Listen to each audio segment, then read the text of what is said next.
kemuliaan hanya bagi Tuhan. Sembah Tuhan lewat pujian ini. Yesus, kau sungguh baik. Yesus,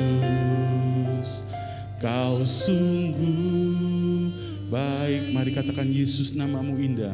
Yesus, namamu indah.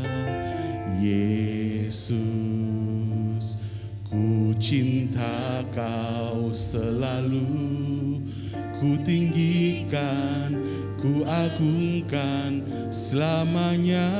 Yesus, kau sungguh baik. Yesus, kau sungguh baik. Yesus, Yesus, namamu indah. Yesus, Yesus, ku cinta kau selalu, ku tinggikan, ku agungkan selamanya. Ku mau memujimu, ku mau memujimu, ku selalu pujimu, ku mau menyembahmu, ku selalu sembahmu. Kau yang layak terima semua pujian, kemuliaan hanya bagi Tuhan. Ku mau memujimu, ku mau memujimu, ku selalu pujimu, ku mau menyembahmu, ku selalu sembahmu. Kau yang layak terima semua pujian, kemuliaan hanya bagi Tuhan. Mari naikkan pujian ini dengan lebih sungguh lagi. Yesus, kau sungguh baik. Yesus, kau sungguh baik. Yesus, Yesus, namamu indah. Ya Yesus, Yesus, ku cinta kau selalu, ku tinggikan, ku agungkan selamanya. Ku mau memujimu, ku mau memujimu, amin. Ku selalu pujimu, ku mau menyembahmu, ku selalu sembahmu. Kau yang layak terima semua pujian, kemuliaan hanya bagi Tuhan. Ku mau memujimu, ku mau memujimu, amin. Ku selalu pujimu, ku mau menyembahmu. Kami sembah, ku selalu sembahmu. Kau yang layak terima semua pujian, kemuliaan hanya bagi Tuhan. Ku mau memujimu, ku mau memujimu, ku selalu pujimu, ku mau menyembahmu, ku selalu sembahmu. Kau yang layak terima semua pujian, kemuliaan hanya bagi Tuhan. Ku mau memujimu, ku mau memujimu, ku selalu pujimu, ku mau menyembahmu. Kami sembah, ku selalu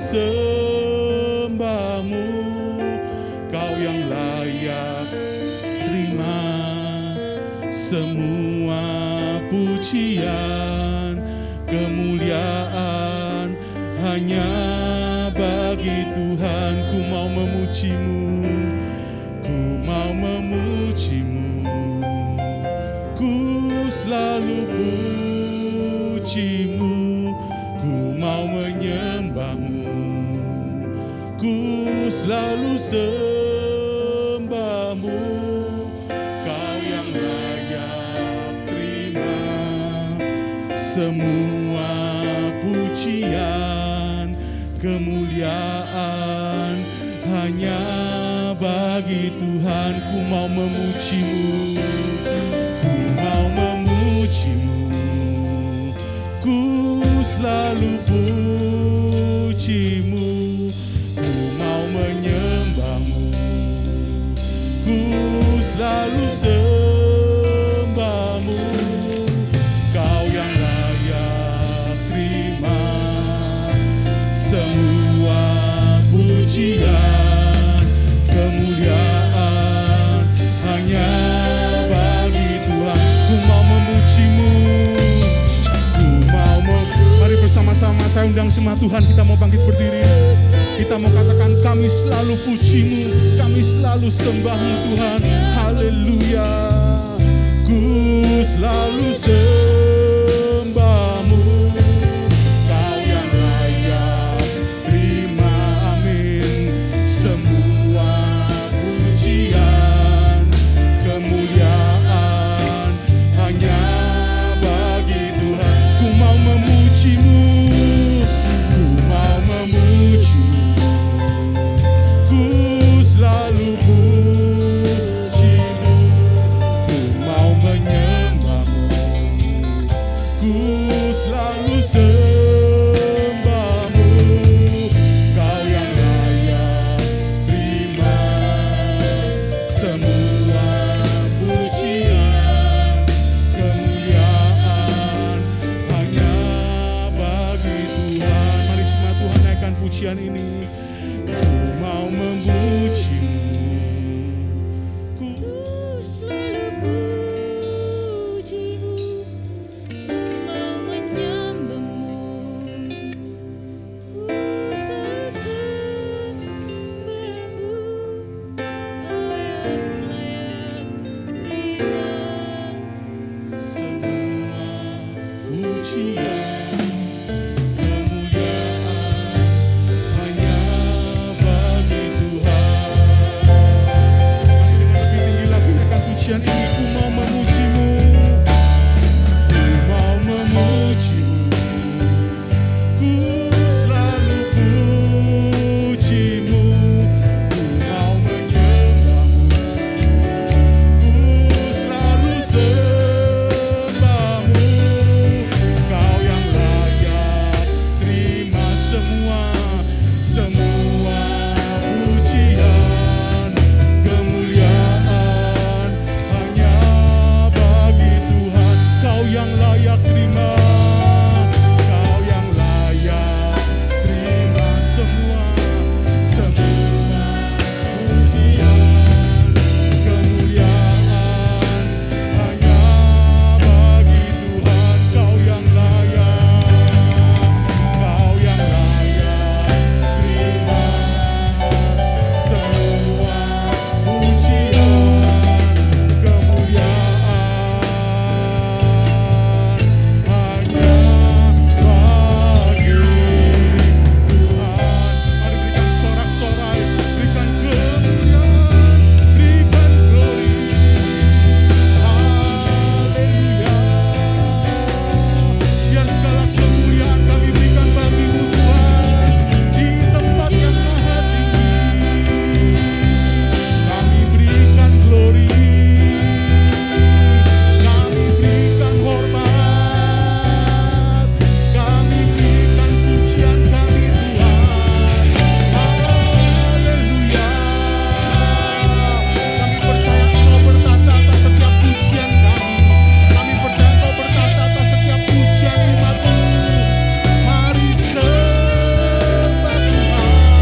Haleluya, haleluya Tuhan. Kami sungguh berterima kasih kalau pada pagi hari ini Tuhan masih izinkan kami boleh beribadah. Kami tahu Tuhan ini semua adalah kasih karunia Tuhan dan anugerah Tuhan.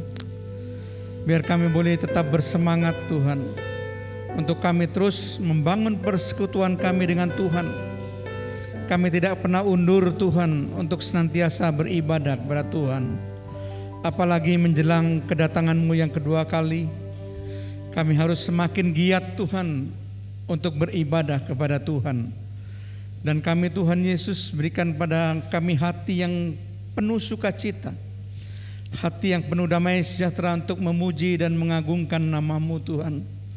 Karena memang Tuhan Yesus Kristus Allah kami yang layak menerima segala kuasa, kemuliaan, kekuatan, puji-pujian dan puji hormat syukur Tuhan. Tuhan, kami percaya Engkau adalah Allah di atas segala Allah, Tuhan di atas segala Tuhan, dan tabib di atas segala tabib. Engkau adalah Tuhan dan Juru Selamat kami Tuhan, Raja di atas segala raja yang mengendalikan seluruh hidup kami. Biar kami sungguh-sungguh Tuhan mempersiapkan hati kami untuk bersekutu dengan Tuhan. Sepanjang ibadah Roh Kudus jamah hati kami dan lawat setiap pribadi Tuhan. Dan berikan kepada kami Tuhan kerinduan kami untuk lebih dekat kepada Tuhan. Kalau ada iblis dan roh jahat yang ingin mengganggu jalannya ibadah, di dalam nama Tuhan Yesus Kristus, Tuhan hancurkan setiap pekerjaan iblis dan roh jahat, sehingga kami boleh beribadah dengan tenang Tuhan, menikmati persekutuan kami dengan Tuhan. Di dalam nama Tuhan Yesus Kristus, kami akan buka ibadah pada pagi hari ini. Haleluya, amin. Silakan duduk kembali Bapak Ibu jemaat Tuhan yang dikasihi Tuhan. Shalom, puji nama Tuhan. Amin. Sekali lagi shalom, puji nama Tuhan.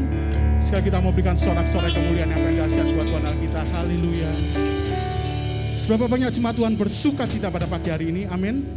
Bersuka cita karena Tuhan telah memberikan nyanyian baru, pujian baru dalam setiap mulut kita, untuk kita dapat meninggikan, memuliakan dan membesarkan nama Yesus. Mari bersama-sama kita tepuk tangan untuk Tuhan Yesus Allah yang luar biasa. Mari bersama-sama. Tuhan memberikan nyanyian baru dalam mulutku untuk memuji-muji Allah kita. Banyak orang akan melihatnya dan menjadi takut, lalu percaya kepada Tuhan. Mari dengan lebih sungguh lagi, Tuhan memberikan nyanyian baru dalam mulutku, amin, untuk memuji-muji Allah kita. Banyak orang akan melihatnya dan menjadi takut, lalu percaya kepada Tuhan. Mari yang dicintai katakan, Yesus cinta saya. Yesus cinta saya, Yesus cinta kamu, Yesus cinta kamu, Yesus cinta semuanya, Yesus cinta semuanya. Firman-Nya digenapi. Mari katakan, Yesus cinta saya, Yesus cinta kamu, Yesus cinta semuanya. Firman-Nya digenapi. Lebih sungguh lagi, Tuhan memberikan nyanyian baru dalam mulutku untuk memuji-muji Allah kita. Banyak orang akan melihatnya dan menjadi takut, lalu percaya kepada Tuhan. Sekali lagi, Tuhan memberikan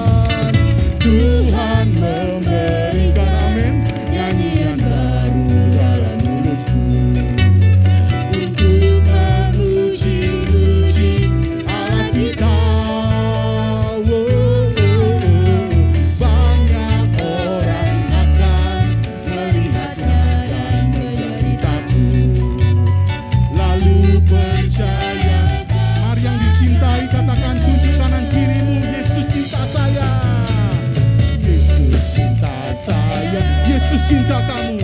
Yesus cinta semuanya. Cinta semua firman-Nya digenapi. Yesus cinta saya, Yesus cinta. Mari sekali lagi saya undang semua Tuhan, kita mau bangkit berdiri. Sekali lagi saya undang semua Tuhan, kita bangkit berdiri. Yesus cinta semuanya. Firman-Nya. Mari yang dicintai katakan Yesus cinta saya. Yesus cinta saya. Yesus cinta kamu. Yesus cinta kamu. Yesus cinta semuanya. Yesus cinta semuanya. Firman-Nya digenapi. Yesus cinta saya. Yesus cinta saya. Yesus cinta kamu. Yesus cinta semuanya. Firman-Nya digenapi. Mari kita memberikan tepuk tangan, katakan Yesus cinta saya. Amin. Yesus cinta kamu. Yesus cinta semuanya. Firman-Nya digenapi. Yesus cinta saya. Yesus cinta saya. Yesus cinta kamu. Yesus, mari tuju kanan kirimu. Yesus cinta semuanya. Firman-Nya digenapi. Yesus cinta saya. Yesus cinta saya. Haleluya. Yesus cinta kamu. Yesus cinta semuanya. Firman-Nya digenapi. Yesus cinta saya. Yesus cinta saya. Yesus cinta kamu. Yesus cinta semuanya. Yesus cinta semuanya. Firman-Nya digenapi. Firman-Nya digenapi. Firman-Nya digenapi. Firman-Nya digenapi. Firman-Nya digenapi.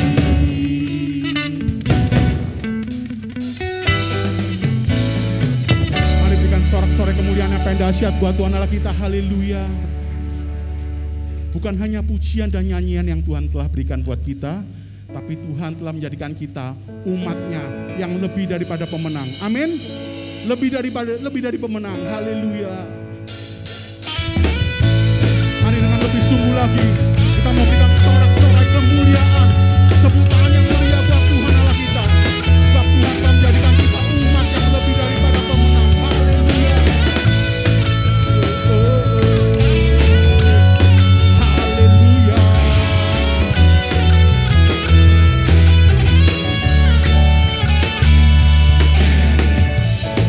Mari bersama-sama kita naikkan pujian ini. Lebih dari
yang lebih dari pemenang. Sekali lagi berikan sorak-sorai kemuliaan paling dahsyat buat Tuhan Allah kita. Haleluya. Haleluya. Yesus Raja, segala raja. Haleluya. Haleluya.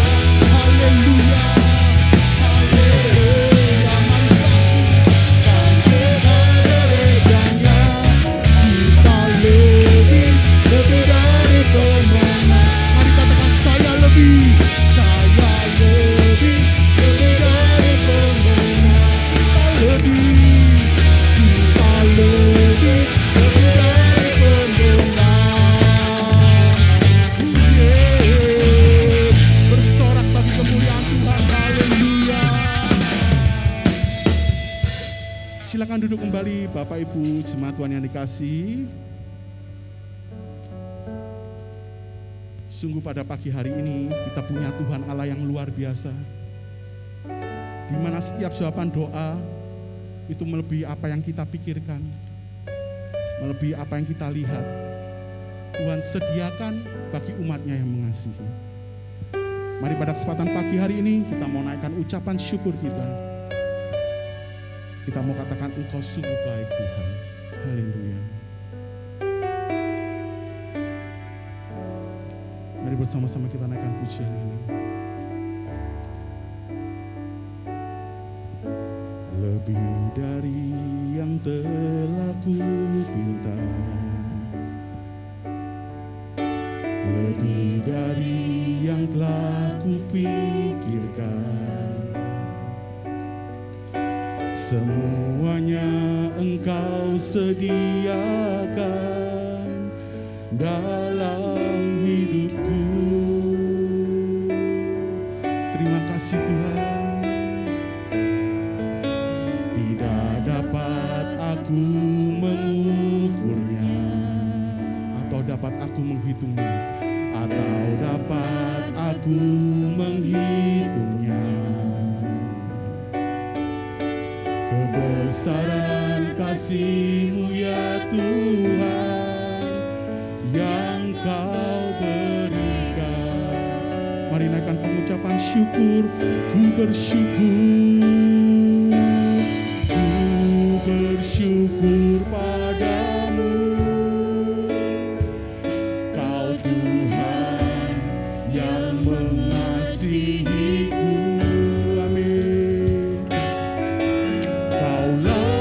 Jaminan hidupku, hati-Mu ada bagiku.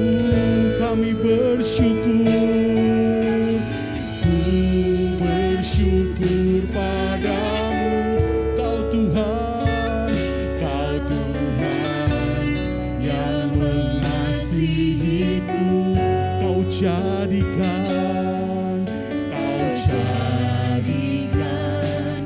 hidup ini lebih indah dan lebih berharga. Mari semua Tuhan kita mau kasihkan sorak-sorai kemuliaan yang paling mulia buat Tuhan Allah kita.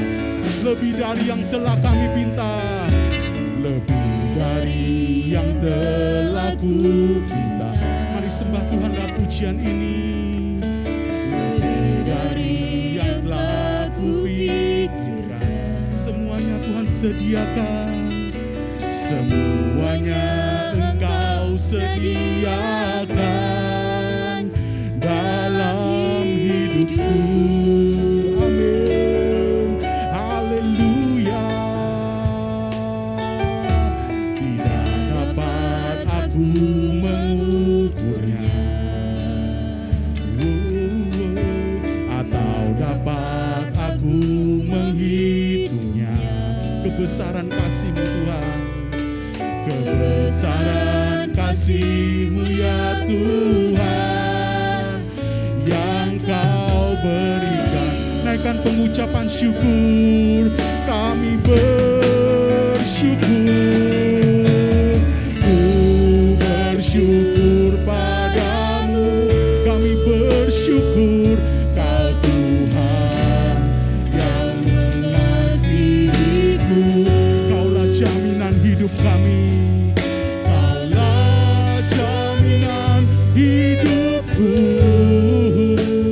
Hati-Mu ada bagiku, kami bersyukur. Ku bersyukur padamu sebab Kau Tuhan, Kau Tuhan yang mengasihiku. Kau jadikan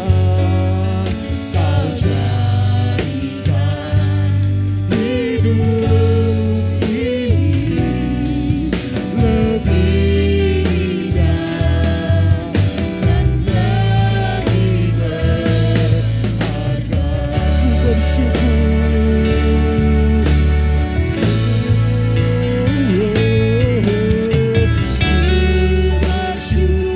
Mari naikkan pengucapan syukur, kami bersyukur Tuhan.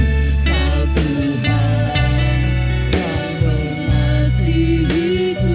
Kaulah jaminan hidup kami, Kaulah jaminan hidupku. Hati-Mu ada bagiku, kami bersyukur.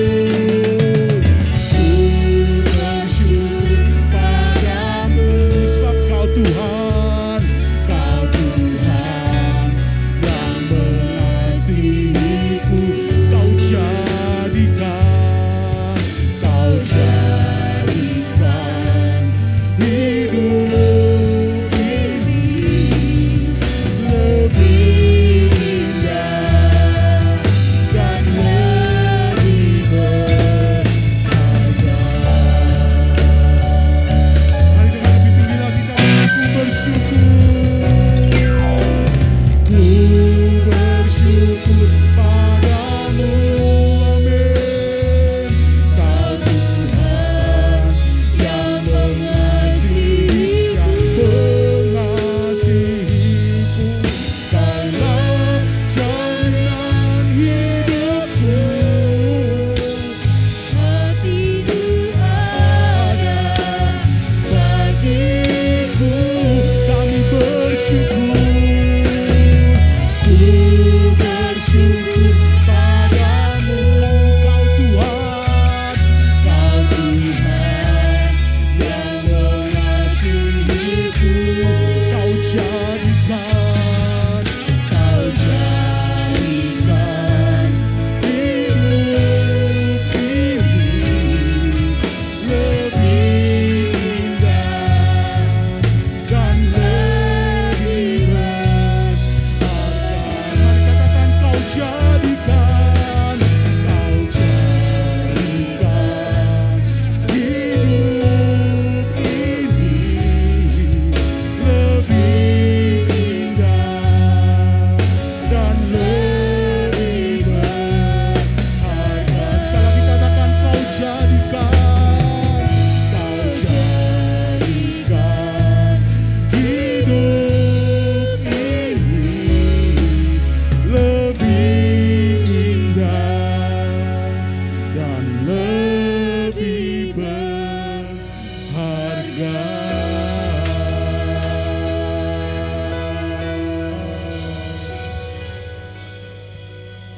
Haleluya.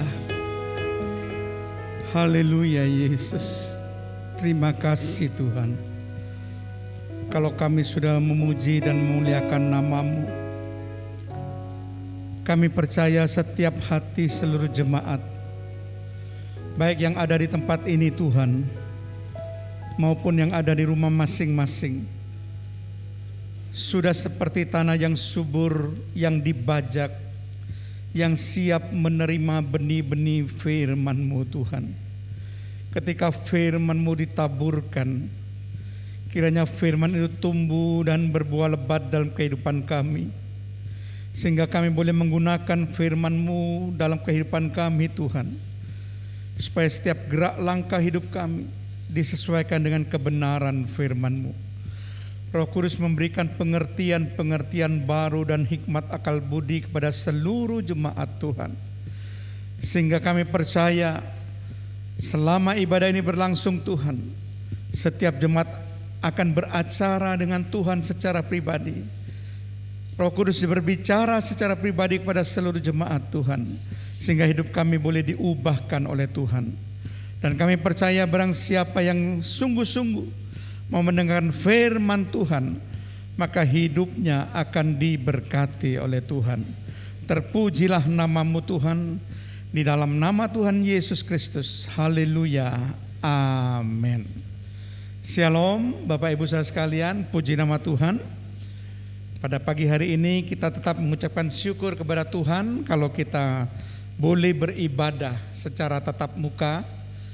Meskipun ada sebagian dari saudara-saudara kita yang mengikuti secara live streaming di rumah masing-masing ya.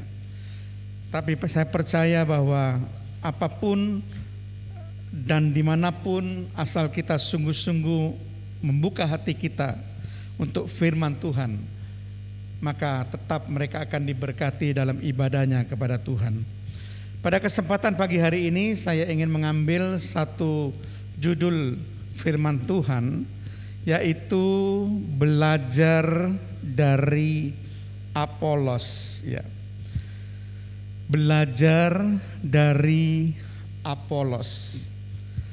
Nah Bapak Ibu saudara sekalian, bacaan Alkitab saya ambil dalam Kisah Para Rasul pasal yang ke-18 ayat yang ke-24 sampai ayat yang ke-28. Jadi Kisah Para Rasul pasal yang ke-18 ayat yang ke-24 sampai ayat yang ke-28. Demikian bunyi firman Tuhan. Sementara itu datanglah ke Efesus seorang Yahudi bernama Apolos yang berasal dari Alexandria. Ia seorang yang fasih berbicara dan sangat mahir dalam soal-soal kitab suci. Ayat 25. Ia telah menerima pengajaran dalam jalan Tuhan. Dengan bersemangat ia berbicara dan dengan teliti ia mengajar tentang Yesus, tetapi ia hanya mengetahui baptisan Yohanes. Ayat 26. Ia mulai mengajar dengan berani di rumah ibadat, tetapi setelah Priskila dan Aquila mendengarnya, mereka membawa dia ke rumah mereka dan dengan teliti menjelaskan kepadanya jalan Allah. Ayat 27. Karena Apolos ingin menyeberang ke Akaya, saudara-saudara di Efesus mengirim surat kepada murid-murid di situ supaya mereka menyambut dia. Setibanya di Akaya, maka ia oleh karena kasih karunia Allah menjadi seorang yang sangat berguna bagi orang-orang yang percaya. Ayat 28. Sebab dengan tak jemu-jemunya ia membantah orang-orang Yahudi di muka umum dan membuktikan dari kitab suci bahwa Yesus adalah Mesias. Nah Bapak Ibu saudara sekalian, kalau kita perhatikan mengenai tokoh yang bernama Apolos, mungkin tokoh ini jarang dibahas ya. Biasanya orang-orang membahas Rasul Paulus, Rasul Petrus, Abraham, Raja Daud, Yusuf, Daniel, kemudian Sadra, Mesa, Abednego, pokoknya tokoh-tokoh yang familiar dan seringkali dibicarakan. Tapi tokoh Apolos ini jarang sekali disinggung saudara ya. Nah kita akan melihat terlebih dahulu siapakah Apolos itu. Kalau Bapak Ibu perhatikan dengan baik-baik di dalam ayat 24, di situ dikatakan bahwa Apolos ini adalah seorang Yahudi. Jadi berkebangsaan Yahudi. Jadi dia tahu betul tentang adat istiadat dan agama Yahudi. Kemudian nama Apolos sendiri itu diambil dari salah satu nama dewa-dewi Yunani, saudara ya.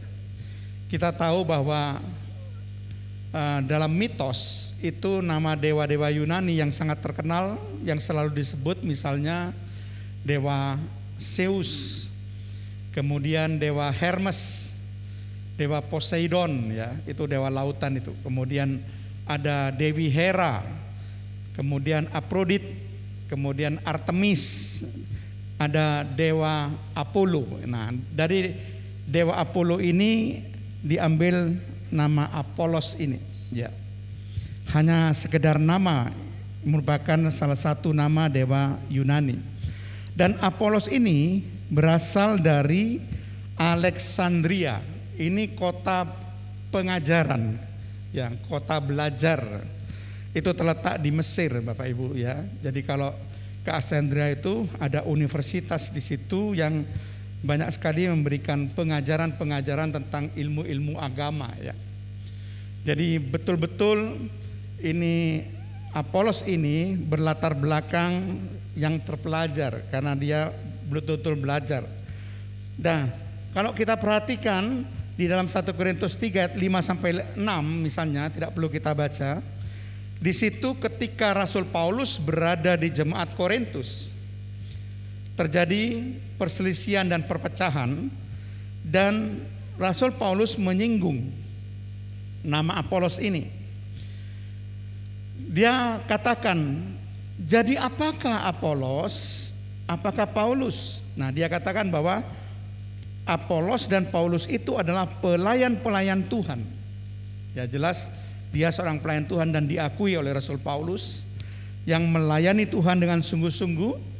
Kemudian bahkan dia katakan dalam 1 Korintus pasal 3 ayat yang ke-6 dikatakan bahwa aku menanam, Apolos yang menyiram. Jadi ada satu kerjasama. Dan memang kalau perhatikan Apolos ini adalah rekan sekerja Paulus ya. Jadi ketika memberitakan Injil mereka bersama-sama untuk pemberitaan Injil sebagai rasul yang memberitakan Injil. Maka disebutkan bahwa ada tugasnya masing-masing. Rasul Paulus katakan, aku menanam, Apolos menyiram, tetapi Allah yang memberi pertumbuhan. Jadi jelas di sini Apolos adalah rekan seperjalanan atau sekerja dari Paulus. Bahkan Paulus pernah berpesan supaya jemaat itu, orang-orang percaya itu menolong Apolos dalam perjalanannya di Titus 3 ayat 13. Jadi kita ngerti bahwa Apolos ini sebetulnya bukan orang-orang sembarangan, karena dia adalah rekan sekerja dari Rasul Paulus dan memberitakan Injil di mana-mana, berkeliling dia ya sebagai rasul pemberita Injil. Nah, itu sekedar latar belakang daripada Apolos ini. Nah, kita akan melihat hal apa yang menonjol dari Apolos yang bisa kita teladani, saudara ya. Yang pertama dikatakan dalam ayat 24 itu dikatakan bahwa ia seorang yang fasih berbicara.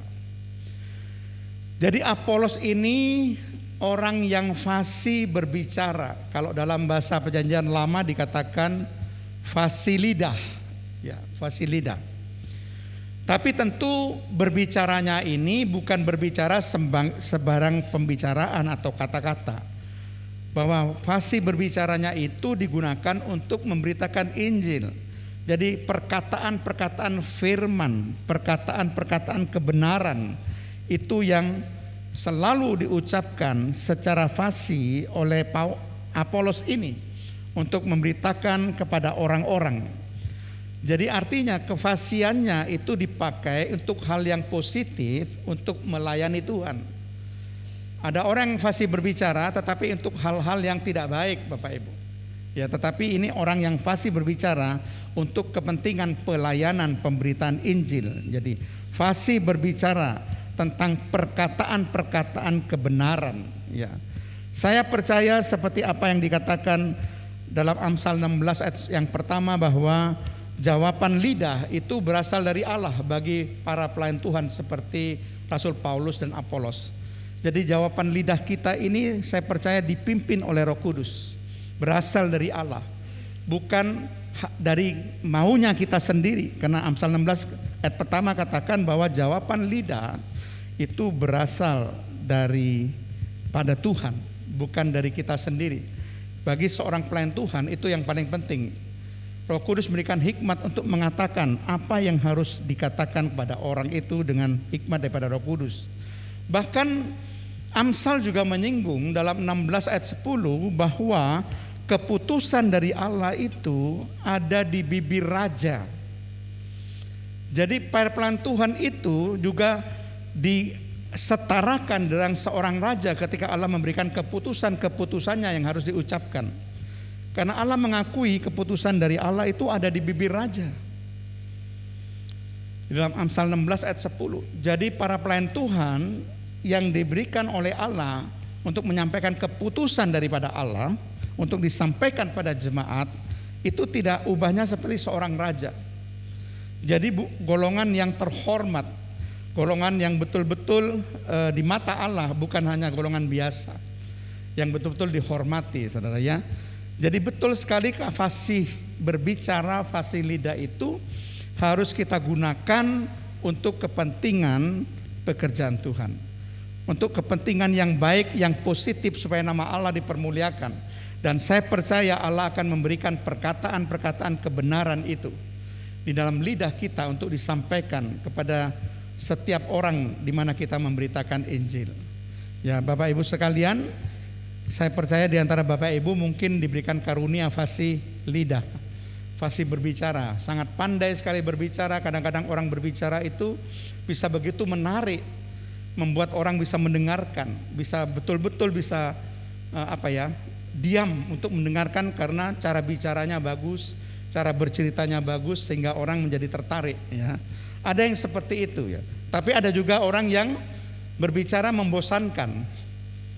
Ada yang seperti itu. Jadi tergantung dari bagaimana orang itu. Ya, apakah memang betul dipakai oleh Allah atau orang itu betul-betul punya kemampuan untuk berbicara yang benar, saudara ya. Kemudian hal yang kedua, kelebihan daripada Apolos ini menurut dari ayat bacaan yang kita baca ya. Perhatikan Apolos ini menurut ayat bacaan yang kita baca. Yang kedua tetap itu ada di ayat yang ke-24. Jadi ayat yang ke-24 dikatakan demikian Bapak Ibu. Yang kedua, Apolos ini sangat mahir dalam soal-soal kitab suci. Bukan cuma tahu kitab suci, bukan cuma membaca kitab suci, tapi sangat mahir. Wah, ini sangat luar biasa. Kalau orang tidak belajar, tidak mungkin sangat mahir. Kenapa bisa sangat mahir dalam soal-soal kitab suci? Karena memang Apolos ini berasal dari Alexandria, kota pelajar ya, kota-kota yang terkenal sekali untuk belajar agama di Mesir, saudara. Jadi dia memang belajar. Nanti kita akan lihat bagaimana dia memang belajar, ya. Jadi kita tidak boleh untuk merasa nggak perlu belajar firman Tuhan, nggak. Setiap orang tuh harus menggali firman Tuhan, harus baca firman Tuhan.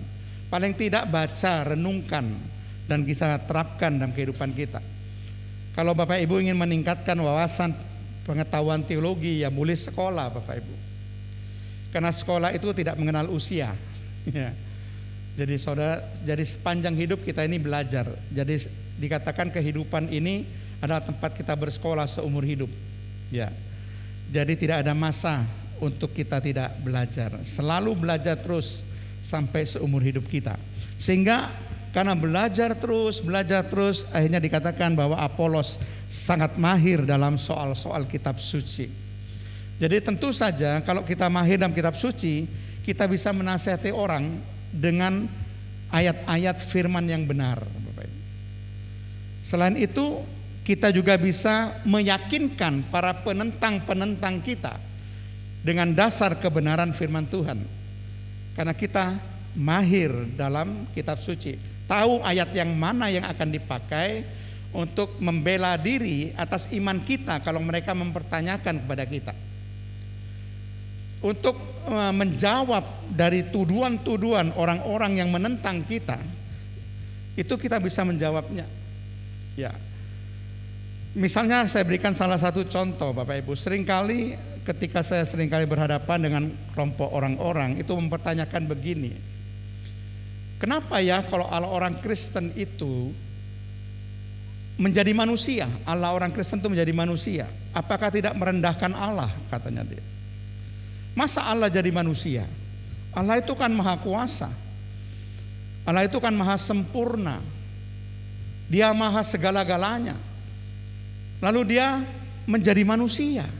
Ya, kalau kita istilahnya inkarnasi, Yesus berinkarnasi menjadi manusia. Masa itu ajaran dari Allah?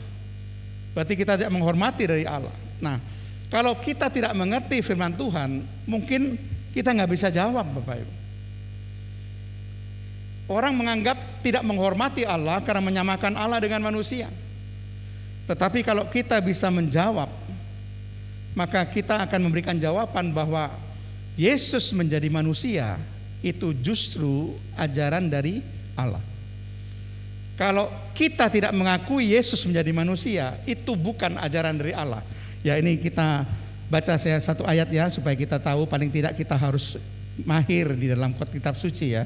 Coba kita akan baca bersama-sama di dalam 1 Yohanes, Bapak Ibu ya. Surat 1 Yohanes pasal yang keempat, ayat yang kedua. 1 Yohanes pasal yang keempat ayat yang kedua, dengan jelas dikatakan demikian. Demikianlah kita mengenal roh Allah. Setiap roh yang mengaku bahwa Yesus Kristus telah datang sebagai manusia berasal dari Allah. Jadi kalau kita tidak mengakui Yesus Kristus datang sebagai manusia, justru bukan ajaran Allah. Kenapa Yesus datang pada manusia? Nah, kita jelaskan lagi. Ini pelajaran kristologi, Bapak Ibu. Karena Yesus datang untuk menembus dosa manusia. Nah, untuk menembus dosa manusia itu harus ada dalam dimensi yang sama. Tidak bisa dimensi ilahi lalu yang ditebus dimensi manusia. Jadi dimensi ilahi itu menembus manusia itu tidak berlaku di dalam bahasa teologi. Jadi kalau kita ingin menembus manusia, menggantikan manusia dalam proses penebusan kan substitusi ya, ditanggung oleh Yesus, maka Yesus harus jadi manusia. Dan harus menjalani kematian, Bapak Ibu. Karena manusia yang berdosa itu dihukum oleh Allah dengan maut, upah dosa adalah maut. Dan Yesus juga harus mati. Tapi bedanya dia bangkit dan dia hidup. Untuk membuktikan bahwa dia itu adalah Allah. Dia manusia sejati, tetapi dia juga Allah sejati. Dia benar-benar manusia, dia juga benar-benar Allah. Ya, itu bedanya. Manusia nggak bisa mengatakan demikian. Manusia cuma manusia. Itu sebabnya Bapak Ibu kita perlu belajar kitab suci. Belajar terus menggali terus ya. Supaya kita bisa memberi jawab kalau ada orang-orang yang bertanya tentang firman Tuhan ya. Kemudian kita akan melihat selanjutnya Bapak Ibu. Yang ketiga di ayat yang ke-25 dikatakan bahwa ia telah menerima pengajaran dalam jalan Tuhan. Tadi saya katakan Apolos ini belajar, dia seorang yang terpelajar, yang mau belajar dari pengajaran-pengajaran dalam jalan Tuhan dikatakan ini. Dia sudah menerima pengajaran-pengajaran. Ya, jadi mau belajar, jadi dia terus belajar, tidak merasa orang yang orang tidak mau belajar kan orang yang sombong Bapak Ibu ya. Merasa serba tahu, nggak perlu belajar. Tapi di sini luar biasa, Apolos menunjukkan dirinya, dia juga belajar. Ya, sehingga dia menerima pengajaran-pengajaran di dalam jalan Tuhan. Jadi orang yang mau belajar itu adalah orang yang rendah hati. Orang yang merasa dirinya masih kurang, terus diperlengkapi terus oleh Tuhan. Supaya paling tidak kita bisa makin mengerti apa firman Tuhan dan kehendak Tuhan. Kemudian hal yang keempat dikatakan dengan bersemangat ia berbicara dengan teliti. Jadi ada dua sifat yang sangat luar biasa, yaitu bersemangat dan teliti. Ini ciri khasnya Apolos. Bersemangat itu artinya dia punya roh yang menyala-nyala. Ya, seperti Roma pasal 12 ayat 11. Roh yang menyala-nyala dalam melayani Tuhan, itu kata bersemangat, ya, bersemangat. Dan itu kalau saudara perhatikan baik-baik, bersemangat ini atau roh yang menyala-nyala untuk melayani Tuhan itu hanya bisa kalau kita dekat dengan api. Roh kita bisa terbakar menyala-nyala kalau kita dekat sumber apinya. Kalau kita jauh dari sumber apinya, kita tidak akan bisa mempunyai roh yang menyala-nyala. Kalau Bapak Ibu ingin mempunyai roh yang menyala-nyala, Bapak Ibu harus dekat Tuhan. Makin dekat Tuhan, makin roh kita menyala-nyala. Amin. Kita harus dekat Tuhan, dekat sumber api, supaya kita makin menyala, makin terbakar oleh Roh Kudus. Kita makin punya semangat di dalam melayani Tuhan. Dan dia punya sifat ketelitian. Orang yang teliti itu baik, Bapak Ibu ya. Saya punya teman ya, kadang-kadang dia sangat tidak teliti, Bapak Ibu.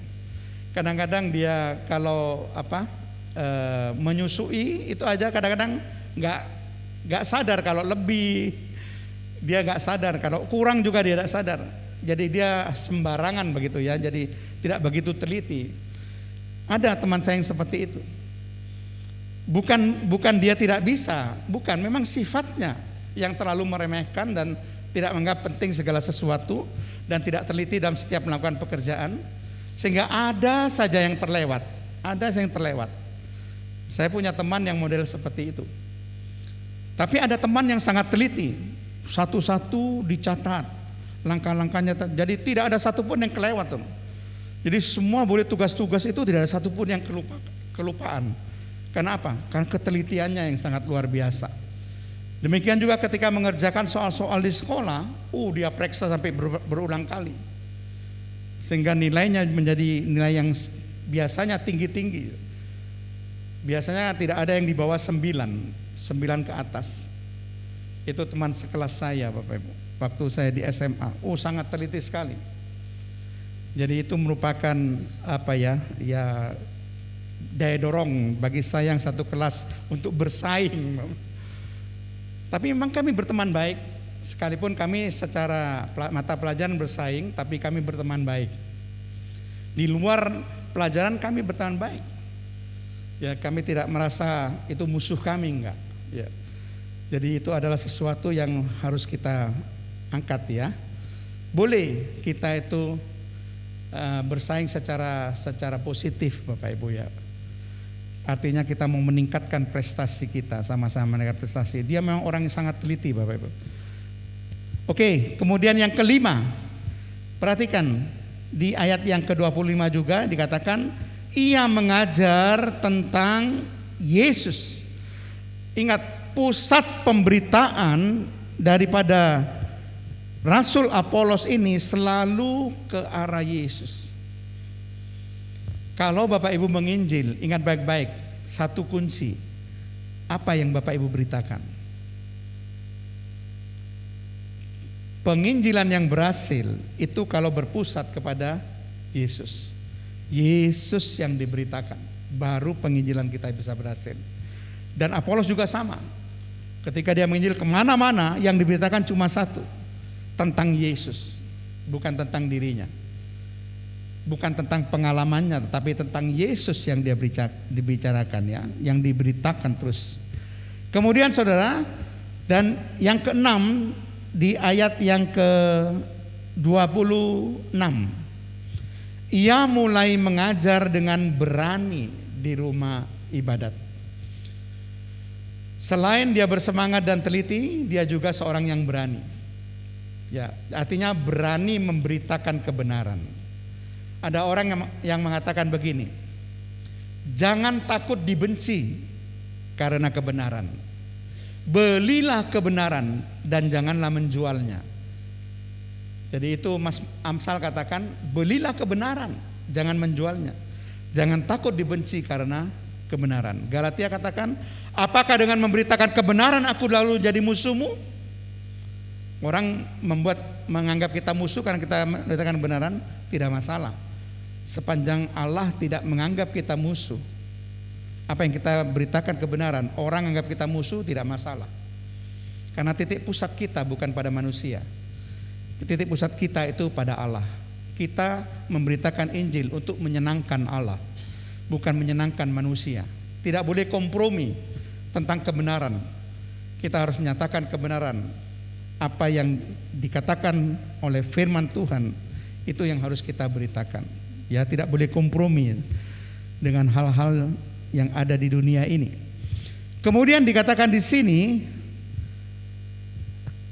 ayat yang ke-26, kita lanjutkan. Tetapi setelah Priskila dan Aquila mendengar Apolos mengajar di rumah ibadat, mereka membawa Apolos ke rumah mereka, ke rumah Priskila Aquila, dan dengan teliti menjelaskan kepadanya jalan Allah. Kalau Bapak Ibu perhatikan, dikatakan dengan teliti menjelaskan kepadanya jalan Allah. Kalau di dalam bahasa Inggrisnya King James itu dikatakan expounded unto him the way of God more perfectly, lebih sempurna. Jadi menjelaskan tentang jalan Allah lebih sempurna. Itu dalam bahasa Inggris King James Version, Bapak Ibu ya. Jadi menjelaskan tentang jalan Allah itu lebih sempurna. Nah, Bapak Ibu saudara sekalian, perhatikan di sini. Apolos sudah mendapatkan pengajaran tentang jalan Tuhan. Kita sudah baca tadi. Tapi dia orangnya humble, orangnya rendah hati. Ketika Priskila dan Aquila itu mengajar lebih jauh, lebih dalam lagi, dia mau diajar oleh Priskila Aquila. Priskila Aquila itu mengajar lebih sempurna lagi, ya. Kemudian kita lihat yang ke-8. Jadi dia mau untuk diajar, ya. Itu hal yang sangat luar biasa karena Apolos itu mau untuk diajar, saudara. Nah, coba kita akan melihat yang ke-8. Apolos ini suka berkomunikasi dan bekerja sama, Bapak Ibu. Suka berkomunikasi dan bekerja sama dengan saudara-saudaranya. Di Kisah Para Rasul 18, ya, di ayat lanjutnya ya. Kisah Para Rasul pasal 18.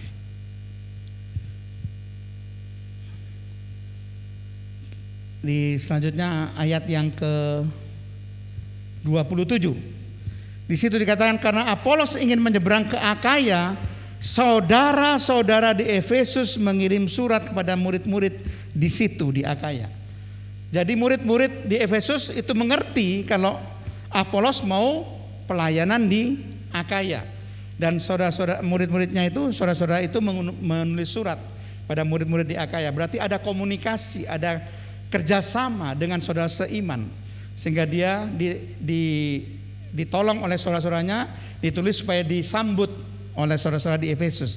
Ini membuktikan bahwa Apolos berkomunikasi terus dengan saudara seiman dan juga bekerja sama dengan saudara iman, sehingga mereka mendukung pelayanan daripada Apolos. Dan dikatakan menjadi seorang yang sangat berguna bagi orang-orang percaya. Berarti Apolos ini kedatangannya, keberadaannya, kehadirannya di Akaya itu sangat berguna bagi mereka di situ. Jadi keberadaannya memang dibutuhkan, tidak rugi istilahnya kalau dia datang ke sana. Dan yang terakhir ayat 28 di situ bahwa Apolos membuktikan Yesus adalah Mesias. Keraguan orang Yahudi itu dia jelaskan sedemikian rupa supaya mereka mengakui Yesus adalah Mesias. Nah, Bapak Ibu, itulah kita belajar tentang Apolos, seorang yang fasih berbicara, fasih lidah, sangat mahir dalam soal-soal kitab suci, Dan orang yang mau belajar, dia menerima pengajaran dalam jalan Tuhan, bersemangat, teliti, dan pusat pemberitaannya adalah Yesus. Dia juga seorang berani untuk menyatakan kebenaran, mau diajar, seorang yang rendah hati, dan berkomunikasi, bekerja sama dengan saudara seiman, dan berguna bagi orang banyak, ya. Dan dia bisa membuktikan bahwa Yesus adalah Mesias. Saya harapkan seluruh jemaat mempunyai paling tidak hal-hal yang menonjol dalam kehidupan Apolos ini, mengenai sesuatu yang baik yang berkenan pada Tuhan. Terima kasih Tuhan, kalau hamba-Mu sudah menyampaikan kebenaran firman-Mu, biar kami belajar dari Apolos Tuhan, Rasul, pemberita Injil yang berkenan di hadirat-Mu. Bahkan Kau pakai Apolos menjadi kawan sekerja-Mu Tuhan. Kami percaya kalau Apolos dipakai bersama dengan Rasul Paulus untuk memberitakan Injil, kami yakin dan percaya Engkau pakai seluruh jemaat, baik yang ada di tempat ini maupun di rumah masing-masing, juga untuk memberitakan Injil, kebenaran Tuhan. Terpujilah nama-Mu. Sebentar kami akan memberikan yang terbaik Tuhan, berikan hati yang penuh sukacita memberi, hati yang penuh kerelaan untuk memberi. Berkati Tuhan apa yang mereka tabur, mereka akan menuainya berlipat kali ganda. Terpujilah nama-Mu dalam nama Tuhan Yesus Kristus. Haleluya. Amin.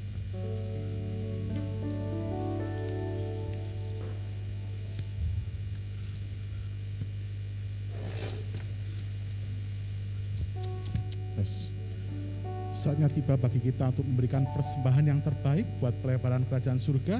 Persembahan Tuhan dapat segera dijalankan. Tuhan memberikan nyanyian baru.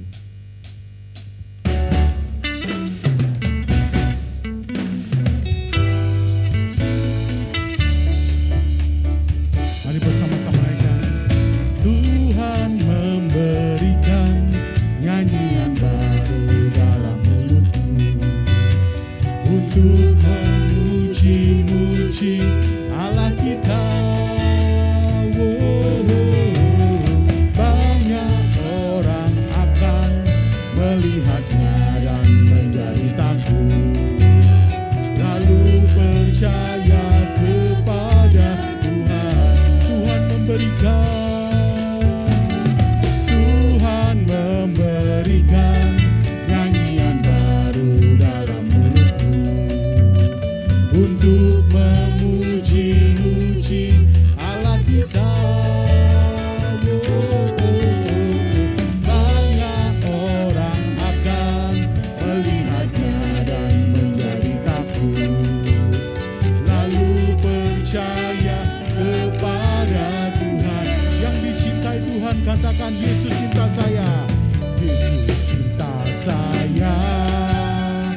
Yesus cinta kamu. Yesus cinta semuanya. Firman-Nya digenap. Yesus cinta saya. Yesus cinta saya. Yesus cinta kamu. Yesus cinta semuanya. Firman-Nya digenapi. Yesus cinta saya. Yesus cinta saya. Haleluya. Yesus cinta kamu. Yesus cinta semuanya. Firman-Nya digenapi. Yesus cinta saya. Yesus cinta saya. Yesus cinta kamu. Yesus cinta semuanya. Firman-Nya digenapi. Firman-Nya digenapi.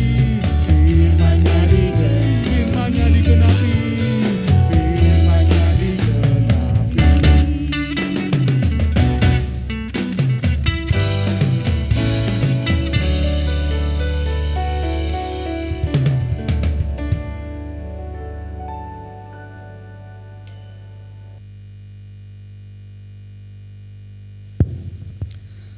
Shalom, puji nama Tuhan. Bapak Ibu, kita akan mendengarkan pengumuman ibadah umum tatap muka setiap hari Minggu di GP Sawahan diselenggarakan 3 kali. Ibadah umum pagi pukul 6 sampai pukul 7, Ibadah umum Mandarin pukul 9 sampai pukul 10. Ibadah umum sore 15.30 sampai 16.30. Ibadah diselenggarakan kurang lebih dalam waktu 1 jam. Ibadah umum tatap muka juga disiarkan secara live streaming melalui saluran YouTube GPPS Sawahan Official, supaya jemaat keluarga yang belum bisa mengikuti secara tatap muka dapat mengikuti ibadah di rumah masing-masing. Selain ibadah tatap muka, GPPS Sawahan juga menyelenggarakan ibadah online melalui saluran yang sama, yaitu menerima setiap pagi dari hari Senin sampai Sabtu. Hari Selasa ibadah online kaum perempuan. Hari Rabu ibadah online pemahaman Alkitab. Hari Kamis ibadah online KKR. Hari Jumat ibadah online kaum ibu. Hari Sabtu ibadah tatap muka dewasa muda pukul 5 sore. Hari Minggu ibadah youth juga tatap muka pukul 10 pagi, dan ibadah online sekolah minggu. Jadi sekolah minggu masih online. Ibadah Natal GPPS Sawahan diselenggarakan 2 kali secara tatap muka, disiarkan juga secara live streaming pada hari Sabtu tanggal 25 Desember 2021 pukul 6 pagi dan pukul 15.30. Karena saat ini masih masa pandemi dan kapasitas jemaat dalam ruangan dibatasi, maka untuk jemaat yang akan mengikuti ibadah Natal secara tatap muka dimohon mendaftar melalui Google Form. Link pendaftaran akan di-share di grup official GPPS Sawahan. Apabila kuota telah terpenuhi dan undangan tidak diambil pada tanggal 28 November sampai dengan 12 Desember, maka pendaftaran dianggap batal. Jadi batas terakhirnya 12 Desember mengambil undangan ya, tapi mengisi Google Form ya. Yang kedua, untuk jemaat yang tidak bisa mendaftar melalui Google Form dapat mendaftar saat pengambilan undangan Natal. Undangan Natal dapat diambil mulai tanggal 28 November 2021 sampai dengan 12 Desember 2021 di kantor gereja. Undangan berlaku untuk 1 orang dan wajib dibawa saat mengikuti ibadah Natal. Jadi jika Bapak Ibu hadir bersama keluarga, mohon mendaftar mengambil undangan sesuai jumlah keluarga yang akan hadir. Kalau mau hadir 3 ya minta 3 undangan Bapak Ibu ya.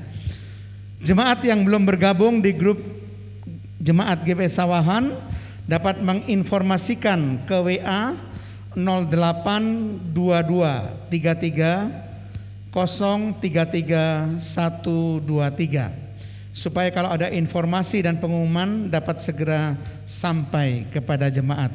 Mari kita bangkit berdiri, kita bersyukur Tuhan sudah memimpin ibadah ini, kami memuji kebesaran-Mu.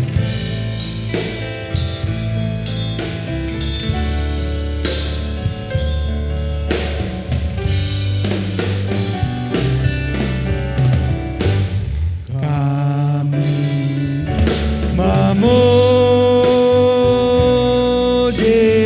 kebesaran-Mu, ajaib Tuhan, ajaib Tuhan.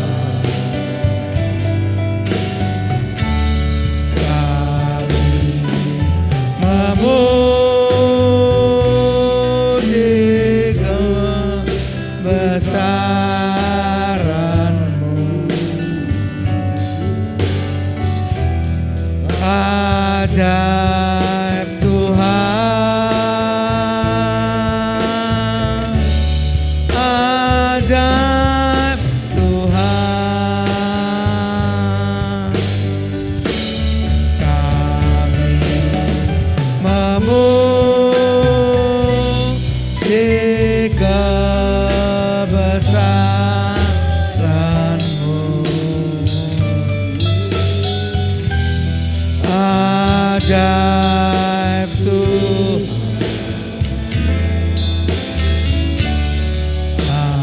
ajaib Tuhan. Kami memuji kebesaran-Mu. Ajaib Tuhan,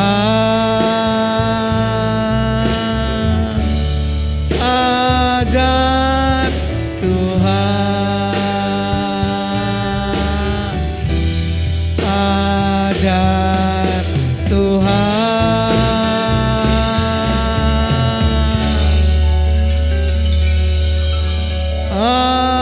ajaib Tuhan.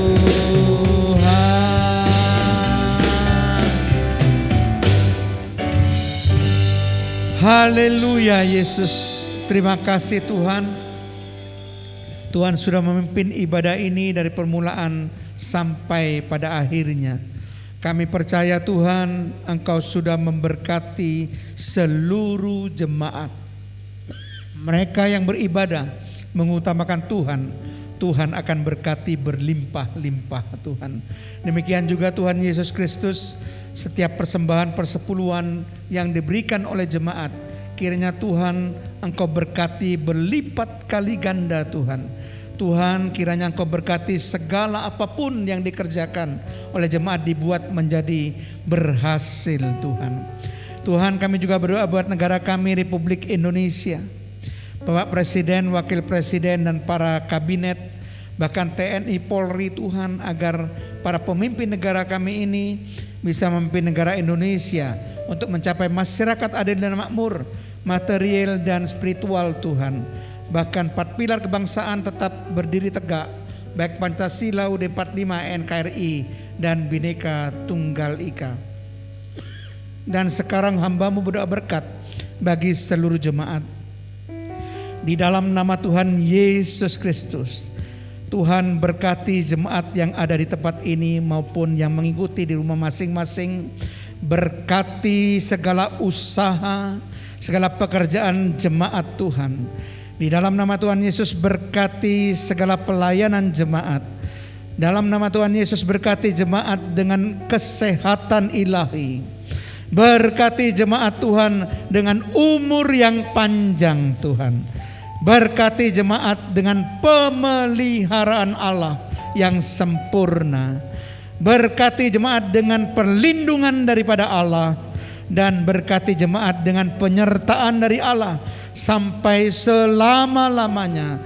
Segala keturunannya turun-temurun Tuhan diberkati dengan keberhasilan dan keberuntungan. Bahkan Tuhan berikan masa depan yang penuh harapan. Terpujilah nama-Mu Tuhan.